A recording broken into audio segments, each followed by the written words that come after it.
Hello friends. एक और जानदार शानदार वीडियो आपके लिए लेके आ रहा हूँ। और ये जो वीडियो है ये वास्तव में मेरे पास कुछ फ़ोन कॉल्स थी, जिसमें से एक तो मेरे फ्रेंड की फ़ोन कॉल थी, उससे संबंधित एक सवाल था।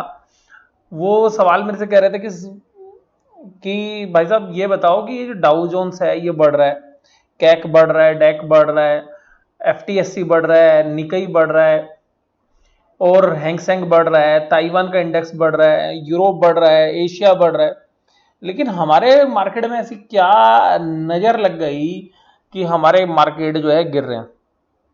तो मैंने कहा आप मेरी वीडियो तो नॉर्मली देखते हैं, तो आपको ये बात तो पता होगी कि जो है मार्केट के अंदर जिस तरीके से हम बात कर रहे हैं, तो वास्तव में इंडिया के अंदर जो पेन है वो अलग तरीके से। मैंने कहा मैंने डाउ जोन्स वाली भी एक वीडियो आपके साथ शेयर की थी कि देखिएगा जो 2 साल पहले लार्ज कैप था और स्मॉल कैप था, और लार्ज लार्ज कैप ने 2 साल परफॉर्म किया, स्मॉल कैप ने नहीं किया। मैंने कहा उसी तरीके से आप देखिएगा तो डाउ जोन्स परफॉर्म कर सकता है, लेकिन हमारा जो निफ्टी है वो आज की डेट में स्मॉल कैप है। आप ये समझिए डाउ जोन्स जो है लार्ज कैप है और जो हमारा जो इंडेक्स है वो स्मॉल कैप है निफ्टी को। तो क्योंकि वो वर्ल्ड की जो है टॉप 30 कंपनियां जो है डाउ जोन्स के अंदर शामिल है। तो इससे संबंधित जो है मैं आपके साथ एनालिसिस करूंगा, और आज पूरा एनालिसिस करूंगा। वो निफ्टी के 50 शेयर्स के बारे में भी बात करूंगा उससे संबंधित। दूसरा जो है मेरा ब्रदर है, कजन ब्रदर है, तो उनका फ़ोन आया। तो वो एक्चुअली वो गवर्नमेंट जॉब में है, तो आजकल थोड़ा बिजी रहते हैं क्योंकि जो है कोविड-19 के चक्कर में जो है उनकी जो है जॉब रहती है। तो कल उन्होंने वीडियो देखा होगा आईसीआईसीआई का, तो उनके पास 1000 शेयर पड़े हुए थे। तो उन्होंने कहा कि आज उनका शाम को फ़ोन आया कि मैंने तो सुबह ही जो आपका वीडियो देखा, तो मैंने सुबह ही आईसीआईसीआई बेच दिए। पर शाम को मेरे को 15-16 हज़ार का प्रॉफिट नज़र आ रहा था, क्योंकि वो 15-16 रुपये नीचे था। तो 1000 शेयर थे उनके पास, तो मैंने दोबारा से खरीद लिए। मैंने कहा अगर आपने पिछले हफ्ते के सारे वीडियो सुने होते तो शायद आप नहीं भी खरीदते। बट सिंपल सी बात ये कि क्योंकि लोग दिन में बेचते हैं और उसी दिन वो 15-16 हज़ार रुपये नीचे मिल जाए, तो लोग सोचते चलो डिलीवरी भी बच गई और 15-16 हज़ार। तो ये दोनों वीडियो जो थी वो मैंने आपके साथ शेयर की। तो ये जो आईसीआईसीआई वाली थी इसमें मुझे खुशी मिली, और ऐसा नहीं है कि देखिएगा मार्केट खराब होगी, मैं इस बात को मान रहा हूँ। आगे फ्यूचर हमें थोड़ा सा ट्रबल लग रहा है, स्पेशली एनबीएफसी और जो कंस्ट्रक्शन इंफ्रास्ट्रक्चर या एनबीएफसी स्पेस के लिए। तो मैं आपके साथ डिस्कस करता रहता हूँ। तो हो सकता है चलिए, लेकिन जो है ऐसा नहीं है कि एक तरफा सारे शेयर गिरेंगे, ये भी आप ध्यान रखिएगा। बीच बीच में उठते रहेंगे, आपको अपॉर्चुनिटीज भी मिलती रहेंगी, तो आप अपना पोर्टफोलियो भी रीशफल कर सकते हैं। जिस तरीके के सर्कमस्टांसिस बनेंगे उसके हिसाब से वो मैं आपके साथ जो है शेयर करता रहता हूँ। तो ये तो थी बात जो मेरे 2 कॉल्स थी उनसे संबंधित। अब मैं आगे बात आपके साथ कर रहा हूँ कि ये जो इंडेक्स है आज, तो आप देखिएगा तो निफ्टी जो है माइनस में बंद हुआ। फ्राइडे को डाउ जोन्स 400 पॉइंट से ऊपर की तेजी दिखा रहा था। उससे पहले 200 पॉइंट की तेजी और दिखाई थी, 200 या 300 पॉइंट की तेजी थी थर्सडे के सेशन में भी। तो पूरा पूरा 1000 पॉइंट की जो है तेजी पिछले हफ्ते डाउ जोन्स के अंदर हुई थी, और हमने परफॉर्म किया नहीं था। तो आज हमारा बारी थी कि आज हम परफॉर्म करेंगे। और उसके बाद सारा हैंगसेंग, ताइवान, निक्केई, आप सब इंडेक्स को देखो। लेकिन हुआ क्या, हम खुले आज ऊपर, और ऊपर खुलने के बाद हमारी पूरी मार्केट नीचे गिर गई। इसका दोषी कौन था? जो मैं आपके साथ बात कर रहा हूं पिछले तो करीबन 15 दिनों से, जो मेरा मार्केट पे जो रुख है, जो चेंज हुआ है, वही था, यानी कि बैंक था। तो और आज इस गिरावट के मुख्य कारण थे बैंक। और बैंक या जो फाइनेंशियल सर्विसेज सेक्टर है, एनबीएफसी स्पेस, उसने पूरी मार्केट को जो देखिएगा पॉजिटिव से नेगेटिव पे लिया है। तो देखिएगा हर एक कंट्री के अंदर जो इंडेक्स है उसकी कंपोजिशन में कौन से शेयर है डिपेंड करता है। अगर हमारे इंडेक्स के अंदर बैंकिंग या एनबीएफसी स्पेस की इतनी वेटेज नहीं होती, तो हम भी लोग उन्हीं के आसपास जो है थोड़ा सा कम ज्यादा जो है मैनेज कर रहे होते। तो सिंपल सी बात है, एनबीएफसी और जो है फाइनेंशियल्स का जो है या बैंक्स का, तो हमारे पास काफी बड़ा जो है स्पेस है निफ्टी के अंदर भी और सेंसेक्स के अंदर भी। तो ये रीजन है जिसकी वजह से हम बहुत जल्दी जो है गिर जाते हैं। और दूसरी बात है कि हमारी जो कंट्री है उसकी इकोनॉमी के अंदर जो लॉकडाउन जिस तरीके से गवर्नमेंट ने किया है, वो भी एक जो है सीवियर पेन तो क्रिएट कर ही रहा है, इस बात से इनकार नहीं किया जा सकता। और अब तो ऐसी भी सामने बातें आ रही हैं कि लॉकडाउन शायद खुल सकता है या उसको रिलैक्सेशन देंगे। बट अब मुझे भी एक बात समझ में नहीं आई गवर्नमेंट के फैसले से, कि जब 1000 लोग पीड़ित थे तब तो आपने पूरा कंट्री को लॉकडाउन कर दिया, और जब आज 70,000 के आसपास संख्या पहुंच रही है, तो आप जो है लॉकडाउन को खोल रहे हैं। तो अल्टीमेटली क्या है, गवर्नमेंट का ये जो डिसीजन था, अब गवर्नमेंट भी थक चुकी है क्योंकि गवर्नमेंट भी समझ चुकी है। तो ये जो डिसीजन है अल्टीमेटली जो है आज की डेट में लोग बोलेंगे कि गलत जो है साबित हो गया। तो मैं उसके बारे में निष्कर्ष नहीं करूंगा कि गवर्नमेंट गलत थी या ठीक थी, बट अगर एक लॉजिकल बात हम जो कर रहे हैं उसका जो है मैं जवाब चाहूंगा कि आप भी कमेंट बॉक्स में दें।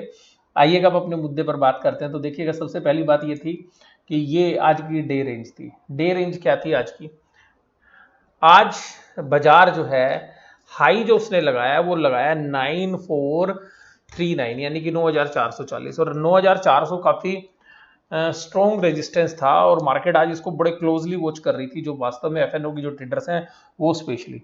तो ये देखिएगा जो 9490 यहाँ पर जो इसने हाई लगाया 949, ओ सॉरी 9440, ये थे हाई 9439.9, यहाँ के हाई से और लो लगाए 9219.95, यानी कि इसको भी हम बोल सकते हैं 9220। तो ये देखिएगा ये 220 पॉइंट का स्प्रेड था आज मार्केट के अंदर।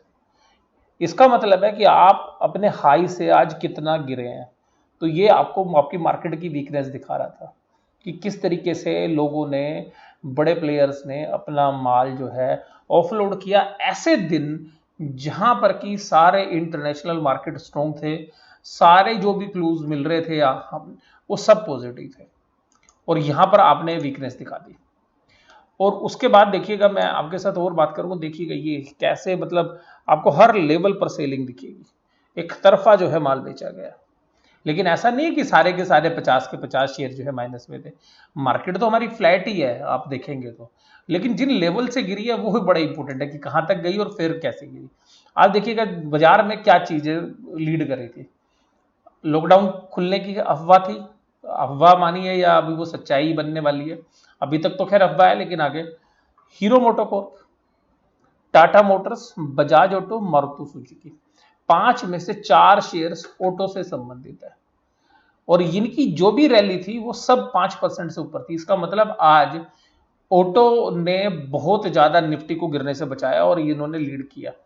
हीरो मोटोकॉर्प तो आज जो है जानदार तेजी के अंदर था, वॉल्यूम बेस्ड जो है बाइंग हो रही थी, इस उम्मीद में कि जब ये खुलेंगे, और इन्होंने कुछ करीबन 10,000 जो है अपनी बाइक्स हैं उनको सेल भी किया है, ऐसी मार्केट में खबरें हैं। उसके बाद ग्रासिम, ये सीमेंट प्ले था, ये 4% ऊपर। वेदांता देखिएगा 3%, मेटल प्ले भी जो है 3% ऊपर आपको हो रहा था। जी एंटरटेनमेंट देखिएगा 3.45, JSW, Eicher motor, yes bank, Hindalco, yes bank आजकल नहीं है, और टाटा कंसल्टेंसी। तो देखिएगा ये, अब जो मैं यहीं पर आपके साथ बात करूँ, अगर निफ्टी ऊपर जाएगा ना तो ध्यान रखिएगा टीसीएस बहुत इंपॉर्टेंट रोल प्ले कर सकता है, इन्फोसिस बहुत बड़ा रोल प्ले कर सकता है। इन दोनों शेयर्स पर आप नज़र बना के रखिए, क्योंकि यहाँ पर देखिएगा वीकनेस तो है, लेकिन ये शेयर क्या होते हैं, रीबाउंड हो जाते हैं जैसे इकोनॉमी रीबाउंड होती है। तो ये इकोनॉमी सुधरने से पहले सुधर जाते हैं बजाय के, क्योंकि देखिए टेक्नोलॉजी नीड है। आज भी मान लीजिएगा आप, आज वैसे टेक्नोलॉजी डे भी है, तो मैं आपको इसीलिए आपके साथ ये भी बात करूंगा कि जो टेक्नोलॉजी डे है उसको भी ध्यान में रखिए। और आज अगर कोरोना भी होता और टेक्नोलॉजी नहीं होती तो देखिएगा क्या हालत हो रही होती। तो सिंपल सी बात है, ना तो बाजार चल रहे होते, ना टीवी चैनल चल रहे होते, और ना मैं आपके साथ कम्युनिकेट कर रहा होता। तो देखिएगा सीधी सी बात है, तो टेलीकॉम जो है बहुत जो टेक्नोलॉजी वो बहुत बड़ा रोल प्ले जो है आज की डेट में कर रही है। तो अल्टीमेटली ये जो कंपनीज हैं, इनको मैं ये नहीं कह रहा पेन नहीं है, पेन तो पूरी मार्केट होगा, लेकिन इनको आप देखिएगा जब मार्केट को ऊपर लेके जाएंगे तो ये शेयर्स के अंदर देखिएगा रीशफलिंग जो आप कहते हैं ना, वो रीशफलिंग होती रहेगी। आज ऑटो को बकाया, कल हो सकता है इनकी बारी हो, क्योंकि कहीं ना कहीं ऐसा तो नहीं है कि सारे शेयर्स को गिरने देंगे, हो सकता है भी ऑटो भी और भी रैली करे 1-2 दिन। फिर देखिएगा सेफ स्पेस, ब्रिटेनिया इंडस्ट्रीज एफएमसीजी में ये 2%, हालांकि आज एचयूएल माइनस के अंदर था। फिर देखिएगा अदानी, अदानी पोर्ट, फिर देखिएगा एचसीएल टेक। तो एचसीएल टेक देखिएगा, फिर टेक्नोलॉजी आज ये प्लस में थी, टेक्नोलॉजी, सीमेंट और ऑटो तो लीड ही कर रहा था, सीमेंट के शेयर्स भी प्लस थे।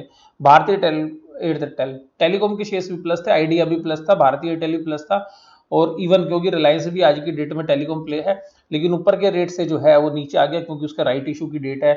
तो कल तक जो शेयर्स खरीदेंगे, यानी कि मंगलवार तक उनको राइट मिलेगा, उसके बाद तो वो एक्स राइट हो जाएगा। तो इस तरीके के जो शेयर्स थे, देखिए फिर मैं इन्फोसिस की बात कर रहा था, इन्फोसिस भी प्लस में था। टाटा स्टील, ठीक है, तो मेटल्स में हालांकि बहुत ज़्यादा तेजी नहीं थी। आईटीसी फिर देखिएगा एफएमसीजी, तो ये फिर देखिएगा विप्रो। तो मोस्टली जो पॉजिटिव थे वो आपको समझ में आ रही है, क्योंकि टेक्नोलॉजी को सेफ समझा जा रहा है अभी, क्योंकि बैंकिंग जितना पेन जो है किसी में नहीं दिख रहा है। अब टाइटन की वैल्यूएशन ऊपर थी तो वो नीचे थोड़ा सा एडजस्ट हो रहा है, हालांकि काफी करेक्ट हो चुका है। तो हो सकता है जब लॉकडाउन खुले तो एक बार इसके अंदर भी जो है एक बार तेजी बनती हुई नजर आए। गेल, अब देखिएगा बजाज फाइनेंस, अब यहाँ से देखना आप शुरू करना। अब मैं अब आपके साथ बात कर रहा हूँ गिरने वाला बजाज फाइनेंस, ये पॉजिटिव चल रहा था आज, आप देखिएगा पॉजिटिव चल रहा था, 2092 के ऊपर के हाई मारे, वहां से 100 रुपए के आसपास गिर गया। ठीक है, उसके बाद देखिएगा एक्सिस बैंक, ये विक्टिम है। एशियन पेंट्स में आपके साथ डिस्कस कर रहा था, क्योंकि वैल्यूएशन आई है तो धीरे धीरे करके वो नीचे की तरफ आ रहा है। मैंने एशियन पेंट्स के ऊपर भी और पीडीलाइट पे भी सिमिलर जो है वीडियो आपके साथ शेयर की। उसके साथ देखिएगा, उसके बाद मैं आपके साथ बात करूँ, वैसे तो कोल इंडिया, सिप्ला ये गिरने वाले थे, सन फार्मा, हालांकि फार्मा जो है अभी जब मार्केट ज्यादा गिरेगी तो सब फार्मा ही जो है ध्यान रखना प्रोटेक्ट करेगा। लेकिन फिर देखिएगा बजाज फिंसर, फिर एनबीएफसी, तो यहाँ देखिएगा ये एनबीएफसी, ये एनबीएफसी, दो बिजनेस, फिर देखिएगा एसबीआई माइनस में। और असली कहानी यहाँ पे नहीं है, असली कहानी और आगे आएगी अभी। आप देखिएगा ये जो है गिरने वाले शेयर्स, आप देखिएगा मैं नीचे से स्टार्ट करूंगा। सबसे बड़ा खिलाड़ी आईसीआईसीआई बैंक, ठीक है जी। मार्केट ने कहा बढ़िया नतीजे, हमने कहा खराब नतीजे, मार्केट ने हमारी बात सुन ली। ठीक है जी। भारत पेट्रोलियम, क्योंकि सारा मलाई तो सरकार खा गई टैक्स की, तो बेचारी इन कंपनियों के लिए तेल के लिए में कुछ छोड़ा नहीं, तेल बनाएंगे ये, बेचेंगे ये, मेहनत ये करेंगे और सरकार टैक्स वसूल कर लेगी। हालांकि ये भी जो है सरकार का ही कंट्रोल है इन कंपनीज के ऊपर भी, बट फिर भी शेयर होल्डर को डिविडेंड तो मिल जाता है कम से कम थोड़ा। तो सिंपल सी बात ही है। तो देखिएगा इस पर भी वीकनेस बनी हुई है। डॉक्टर रेड्डीज तो फार्मा थोड़े चले थे तो थोड़ी प्रॉफिट बुकिंग थी। कोटक महिंद्रा बैंक, फिर देखिएगा मैं आपको एक और बात बताऊंगा ध्यान से, आज कोटक महिंद्रा वीक था और मुझे सिमिलर लाइन पे एचडीएफसी में थोड़ी सी मुझे वीकनेस नजर आ रही है, ध्यान रखिएगा, क्योंकि 905 रुपए के इसके स्ट्रॉन्ग सपोर्ट्स हैं एचडीएफसी बैंक में, तो नजर बना के रखिए। अगर 905 से नीचे जाएगा, टेक्निकली बता रहा हूं मैं, फंडामेंटली तो एनबीएफसी और बैंकिंग का है ही वीक, मैं बोल ही रहा हूं। अगर आप मीडियम टर्म की बात करें तो हालांकि पर काफी गिर चुके हैं, तो एक तरफा नहीं गिरेंगे, ये बात भी ध्यान रखिएगा। इंडसइंड बैंक देखिएगा, ये फिर मतलब मार्केट गिरी नहीं है, मार्केट तो फ्लैट है, लेकिन उसको नीचे खींच के कौन लाया वो मैं आपको बता रहा हूँ। एसबीआई हम डिस्कस कर चुके थे। तो सारा का सारा आप देखिएगा, सबसे पहले तो ये आईसीआईसीआई का वेट बहुत है, इसने मार्केट में गिराया वेट लाया। कोटक महिंद्रा बैंक, फिर देखिएगा ये, फिर एनबीएफसी, एचडीएफसी, तो पूरा एनबीएफसी और बैंक्स वाला जो स्पेस है उसकी वीकनेस है। और मैं आपको ये शुरू से आगाह कर रहा हूँ, अगर आप वहां से अगर मेरी बात सुन रहे होते 15 दिन पहले से, तो बहुत सारे शेयर जिनके पास बैंकिंग के अगर वो बेच दिए होते तो आज मतलब 20% के आसपास का प्रॉफिट तो उन्हीं में ही आपको मतलब आपको सीधा नजर आएगा। हालांकि मैं स्पेकुलेशन नहीं करता, लेकिन मैंने आप अपनी जो है इंडिकेशंस आपको बता दिए थे 15-20 दिन पहले ही कि क्या लग रहा है। और मुझे लग रहा है कि मार्केट अभी यहाँ पे जो है 8,900 और 900 के बीच में एक बार देखते हैं कि कितना ठहरती है नहीं ठहरती है। हालांकि ये जो स्पेस है एनबीएफसी वाला जो है ये वीक ही है, पर ये मत समझना कि ये सारे एक ही दम गिर जाएंगे शेयर्स। हो सकता है कि कल भी आ जाए गिरावट, फिर नीचे कहीं पे बेस बने, फिर एक बार मौके जो है मार्केट सब लोगों को देती है, खरीदने वालों को भी देती है, बेचने वालों को भी देती है, एक तरफा नहीं जाती। बट अगर आपके प्राइस ही बिल्कुल अब नॉर्मल है, आपने वैल्यूएशंस वगैरह नहीं देखी है तो बात अलग है। और सीधी सी बात क्या है कि अगर हम इमोशनली बहुत ज़्यादा टच हो जाते हैं कि नहीं ये तो बहुत बढ़ेगा ही, अगर आप लॉन्ग टर्म के इन्वेस्टर्स हैं तो फिर ये चीज़ें जो है मायने नहीं रखती। अगर आप किसी भी बैंक के ऊपर फंडामेंटली आपको लगता है कि 6 महीने बाद या 1 साल बाद पोजीशन ठीक हो जाएगी, तो फिर तो आपको जो है टेंशन लेने की जरूरत ही नहीं है। तो मैंने आपके साथ जो है इस वीडियो के अंदर आपको समझाने की कोशिश की कि इंडिया की मार्केट क्यों गिर रही है, और जो है इंडिया के जो इंडेक्स है उसके अंदर जो एनबीएफसी और बैंकिंग स्पेस है उसका बहुत बड़ा वेटेज है, जिसकी वजह से हमारे जो मार्केट है वो संभल नहीं पाते हैं। क्योंकि जब भी ऊपर की तेजी आती है तो ये जो सेक्टर है, ये जो सेगमेंट है, ये वीक हो रहा है। और मैं उन सिमिलर लाइंस पे ही आपके साथ बात कर रहा हूँ जिनके ऊपर जो है मैं 15 दिन पहले कर रहा था। हो सकता है कि अभी और अगर और करेक्शन आएगी और फिर हम देखेंगे कि इकोनॉमी किस तरीके है, तो मेरे व्यूज भी जो है सरकमस्टांसेस जब बदलेंगे, परिस्थितियां बदलेंगी, तो मैं उसी के हिसाब से आपके साथ बात करता रहूंगा। लेकिन अभी भी जो है मेरा जो व्यू है वो आप लोगों को सबको पता है। वीडियो आपको कैसी लगी इस एनालिसिस के अंदर ये तो मैं आपको बता ही रहा हूँ। अगर आप कहेंगे तो मैं इसके टेक्निकल्स भी आपको थोड़ा सा बता देता हूँ कि देखिएगा, अगर पीवीएट टेबल के ऊपर अगर आप देखेंगे तो ये जो 9,255 है यहाँ पर जो है बेस बना हुआ है।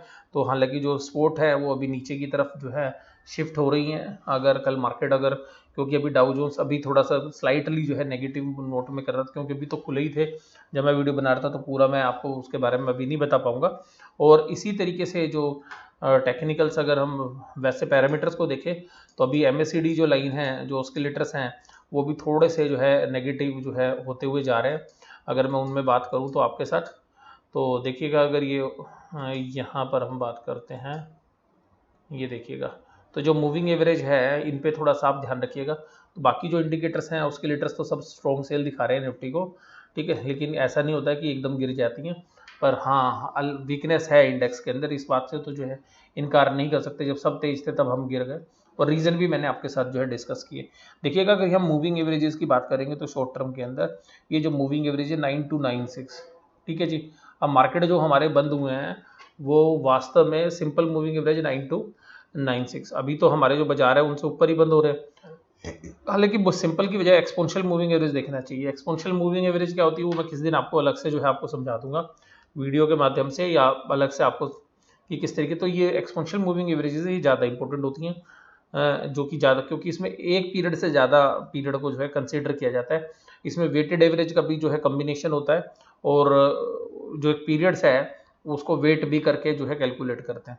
तो यहाँ पे जो ये एक्सपोनेंशियल मूविंग एवरेजेस है, अगर आप ध्यान से देखेंगे तो यहाँ पे जो रेजिस्टेंसेज हैं, जो मार्केट के अंदर जो रेजिस्टेंसेज हैं वो साफ साफ जो है देखे जा सकते हैं। और वो रेजिस्टेंस कहाँ कहाँ मिल रहे हैं, और पिछले महीने जिस तरीके से जो तेजी की गई मार्केट के अंदर वो आप सब लोग जानते ही हैं। तो अभी जो क्लोजिंग प्राइस है वो 9239 है।